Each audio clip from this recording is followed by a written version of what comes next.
Como le decíamos antes de la pausa, vamos a establecer contacto con Washington Abdala, nos vamos fuera de nuestro país. Estamos recibiendo vía Zoom, vía remota obviamente, al embajador uruguayo ante la OEA. ¿Cómo le va? Buenas tardes para nosotros. ¿Cómo Ahí es un está? poquito más temprano, ¿no? Sí, sí. Sí, son las 6 de la tarde, Núñez. Acá estamos un poco más temprano, exactamente. Bueno, vamos a meternos en lo que fue su intervención del pasado viernes, la situación en Venezuela. Se ha generado mucha repercusión al respecto. Lo primero general, del viernes a acá, ¿sienten que cambió algo? ¿Cómo está la situación? Probablemente avanza el momento de empuje democrático en Venezuela, porque uno tiene la sensación de que tanto en Venezuela como en la comunidad internacional aumenta el nivel de conciencia, el hecho de respetar la voluntad popular, la soberanía popular, y eso no es poca cosa, porque de alguna forma, tanto en la movilización de María Corina y Edmundo González Urrutia del sábado, como la no presentación de las actas, que es un reclamo a esta altura a voces de toda la comunidad internacional, inclusive de algunos países que tenían cierta postura ecléctica y que afortunadamente por el esfuerzo de muchos, entre ellos el de Uruguay, encontramos un texto que logró insistir en eso. Y bueno, me da la impresión de que en términos de voluntad, de posicionamiento, estamos un poco mejor. Adentro de Venezuela no tengo la información exhaustiva, tengo la impresión de que la cosa va complicada, sigue estando complicada. Claro. ¿Y hay margen para una salida que no implique un derramamiento de sangre? Usted algo mencionó en Mm. su discurso, lo sobrevoló, esto de que nadie tiene un manual para las salidas de las dictaduras, pero que las mismas generalmente son complejas. ¿Sienten que es lo que hay que tratar Sí. de evitar desde la comunidad internacional? Yo creo que es muy fácil arengar, porque a veces hay gente que tiene la capacidad de arengar, ¿no? De repente desde una visión ideológica de un lado o del otro, se puede arengar, ¿no? Y se puede estimular. Yo soy profesor de ciencia política, tengo algunas décadas en este asunto y he visto cómo hay gente que impulsa miradas en clave o de revolución o en clave de cambio violento, y eso no es la cosa. Acá lo que hubo es un designio y una voluntad popular que se manifestó de manera elocuente, es evidente, empírico, fáctico, se puede probar, están las actas allí, las actas que muestra la oposición y que no muestra el gobierno, la dictadura. Entonces, en consecuencia, el camino es un camino de mucho sigilo. En Uruguay tuvimos cierta capacidad de hacer las cosas muy bien, con un apoyo de la comunidad internacional, con apoyo de la Unión Europea, con apoyo de España, del rey de España, con inclusive apoyo de los Estados Unidos, que cambian su vector. Tuvieron un vector autoritario durante mucho tiempo y luego lo van cambiando en la política de Carter. Bueno, y ahí nos ayudaron. El clima nos ayudó. También personalidades internacionales dieron una mano, y esta es la realidad. Entonces, no hay un manual, una hoja de ruta para Venezuela. Lo que sí tiene que haber es un compromiso de todos, porque ahí estamos viendo situaciones muy angustiantes, situaciones muy dolorosas, y es una afrenta al derecho a la vida. Entonces, cuando pasa ese tipo de cosas, cualquier tipo de dictadura, lo que uno tiene que hacer es ser solidario. Es más, la obligación de los países en el continente, en base a convenciones, tratados, carta democrática, es esta, la de tener un grado de responsabilidad e involucramiento. Esto no es injerencismo, esto es un involucramiento democrático. Inclusive los que conocen el tema del protocolo de Mercosur y la dimensión del Mercosur, saben que de alguna forma estamos los países comprometidos en esto. Esa es la Claro. realidad. Ahora, ¿tiene efecto la presión de la comunidad internacional en un caso de esto? Porque uno la impresión que le queda es que Venezuela viene enfrentando en mayor o menor medida, pero hay otros ejemplos de países que no tienen regímenes democráticos de gobierno y que la comunidad internacional ha sido dura para con las medidas adoptadas, que muchas veces incluso tienen efectos para con los más desfavorecidos de la sociedad, de la presión de la comunidad internacional en cuanto a medidas económicas, a veces terminan afectando a los más desvalidos de cada uno de Eh, esos países. Y la situación no cambia a nivel gubernamental. Entonces, ¿sirve o no sirve la presión de la comunidad internacional? Depende, porque como siempre, todo depende. Un buen médico va a hacer una buena operación de cirugía y le va a salvar la vida, y un médico que quizás no tenga la capacidad, probablemente usted está rifado y entra a un quirófano y vamos a ver cómo le va. Acá es lo mismo. Acá la comunidad internacional tiene que hacer aprendizajes del pasado, cuando en realidad tuvo quizás una aceleración en reconocimientos sobre lo que estaba pasando en Venezuela, por ejemplo. La comunidad internacional tiene que tener mucha perfeccionamiento en la mirada a nivel de la Corte Penal Internacional. Un fiscal de la Corte Penal Internacional no actúan con celeridad, pero actúan con precisión, y cuando imputan eventualmente un delito de lesa humanidad, no están haciendo un acto alegre, porque están mirando algo con severidad. Yo repito esa expresión que la he estado diciendo por estos días, que salió de manera improvisada, porque yo no planifico los pensamientos, sino que los ordeno, los organizo en base a lo que vengo elaborando. O sea, hay 8 millones de personas que están en el mundo, de venezolanos que ni siquiera son migrantes, son desplazados forzosos. 8 millones de personas, ni la guerra de Ucrania tiene este volumen de gente. O sea que estamos ante algo muy grave, donde probablemente haya que tener una mirada lo más orquestada posible. Cuando la comunidad internacional es errática, lo que hacen las dictaduras, las autocracias, es captar ese ambiente y se parapetan aún más. Si la comunidad internacional tiene una mirada única, un reclamo único, una postura inquisitiva única, es probable que esas dictaduras caigan. Pero nada está asegurado, porque acá no hay un modelo de certificación. Yo no tengo el manual de la hoja de ruta, nadie lo tiene. Alguien me dijo hace pocos días, con mucho conocimiento del proceso chileno, los chilenos en algún momento vivieron un tiempo en donde los generales le dicen a Pinochet: llegamos hasta acá llegamos.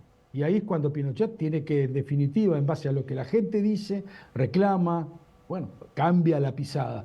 No hay una hoja de ruta. El proceso uruguayo es propio, el proceso argentino fue distinto. Tengo profundo conocimiento de algunos autoritarismos centroamericanos, he trabajado en esos países y les puedo asegurar que ahí también es distinto. No sé, no hay un camino único. Lo que está claro es que si usted tiene voces divergentes de adentro de Venezuela y de afuera, la cosa va a andar mal. Hoy adentro de Venezuela tiene voces coordinadas, todo el mundo diciendo lo mismo, y con un pueblo que está legitimando legalmente un resultado electoral de gente que ganó la elección. Y después tiene la comunidad internacional que reclama lo propio. Debería sentirse eso en los oídos del dictador, debería sentirse eso. La salida esta que propone sobre todo Brasil, con Colombia, también alguna participación de México, esto de gobierno de coalición, de transición, elecciones en diciembre nuevamente, eso no es viable. Mire, yo no voy a meterme, Núñez, en la política exterior de otros estados. Cada uno sabe cómo tiene que recorrer lo que tiene que recorrer. Me da la impresión de que ese planteo a los venezolanos no les resulta demasiado empático, porque tienen una vocación porque se les respete su voluntad ciudadana, su resultado electoral, y parece de mérito reconocer eso. De allí a que haya eventualmente algún proceso de diálogo con quien hoy tiene que abdicar y retirarse del poder, sí, eso sería lo correcto. Y probablemente ese sea un camino en donde el diálogo no se le niega a nadie. Yo siento a María Corina que en alguna forma esa es la línea de interpretación que está estableciendo. Acá hay ganadores, que es el pueblo venezolano, la gente, la democracia venezolana, y bueno, y hay un régimen de facto que ha estado hasta el presente, que tiene ahora una orden, un decreto de desalojo. Tiene una orden de desalojo dictada por su pueblo y por toda la gente que vive allí. El tema es cómo se hace que eso se recorra. Después de su intervención del viernes, Edmundo González, en su cuenta de Twitter, X, lo saludaba. Estuvo en contacto, ¿no? No sé si habló con Edmundo González mismo o con María Corina Machado. ¿Con quién estuvo en contacto? Hablé con Edmundo González y hablé con el equipo de María Corina. Edmundo González es un individuo que, le cuento, porque quizás la gente no lo sepa, es un diplomático de carrera, una persona intachable, un hombre de una gran probidad moral, un individuo que luego que el régimen proscribe, como hacía la dictadura en Uruguay, proscribe a María Corina, proscribe a la segunda candidata de María Corina, lo que hace la oposición es encontrar en Edmundo González Urrutia alguien que se presta buenamente a llevar adelante esa forja, y lo hace de buen talante y corriendo riesgos de vida. Por eso es lo que tenemos que entender, que esta gente no anda bobeando, esta gente actúa con un grado de violencia absolutamente descomunal. Y el mundo es un tipo sensato, ecuánime, racional, bien intencionado, y hay que tener los cojones para estar haciendo lo que él está haciendo. Y la verdad que yo tengo un profundo respeto por el individuo, tuvimos una linda conversación, tiene que estar en coordenadas reservadas porque así debe ser, pero fue una linda y estimulante conversación. Usted, Abdala, tiene, los que nos conocemos de hace muchos años, tiene una personalidad histriónica, una manera de comunicar muy pasional en algunos temas. De hecho, quedó de manifiesto el pasado viernes. Pero claro, en un tema mucho más grave, muy serio, de mucha atención en el mundo y también en un entorno más solemne. ¿Usted se quedó conforme con su intervención del viernes pasado?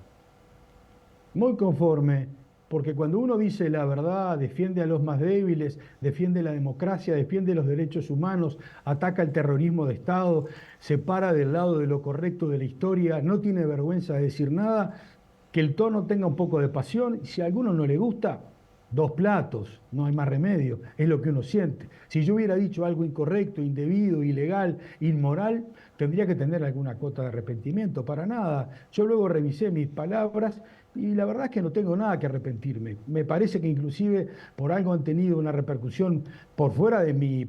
Se imagina Nicolás que no podía imaginar que iba a tener las millones de reproducciones que ha tenido. Yo lo único que hice fue tratar de interpretar la posición de este país, que este ha sido siempre un país digno, defensor de la democracia, lo ha hecho adentro, lo ha hecho afuera, y no tiene que tener vergüenza por defender esto. No entiendo a aquellos que tienen algunas dudas sobre el asunto de la defensa de la democracia de manera ecléctica. Los derechos humanos son siempre los mismos, los que le violan a usted, los que me violan a mí, los que le violan a los venezolanos, y me parece que hay que estar del lado donde uno tiene que estar. No, me quedé satisfecho. Abdala, ¿me permite compartir unos segundos de una entrevista que le hicimos en la tarde de hoy a Daniel Casciani, senador del MVP? Sí. Porque más temprano habló con Canal 12, perdón, Canal 12. Estuvo de mañana en Canal 12 y decía lo siguiente sobre su intervención.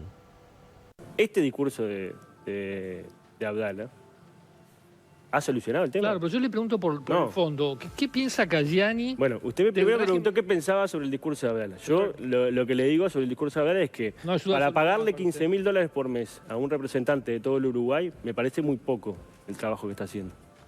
Porque hizo un gran discurso y sacó una declaración así, chiquitita así, comparado con el discurso que dijo, porque le dijo dictador, le dijo que había robado las elecciones, que el otro había ganado la cosa y lo único que le dijo fue mostrarme las actas. Pero parece poco. La verdad que fue un gran fracaso el discurso.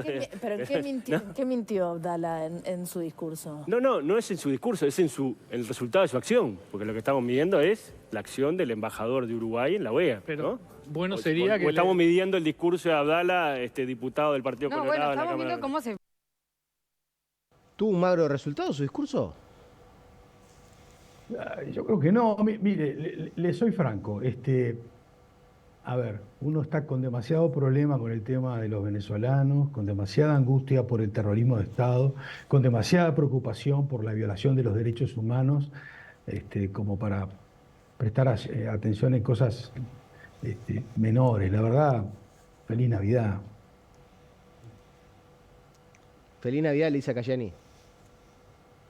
No, digo, es una linda expresión, ¿verdad? Digo, feliz Navidad no puedo perder el tiempo, tengo que seguir trabajando. Yo realmente estoy metido en este tema y me lleva muchas horas este trabajo y estoy muy preocupado y angustiado. Me gustaría que en realidad, que en vez de tener castigo y enojo y disensos de esta naturaleza, hubiera un poco de coincidencia. Cuesta mucho calificar a este régimen autoritario de dictadura, cuesta mucho defender a la gente que están matando en el helicoide, cuesta mucho ponerse del lado correcto.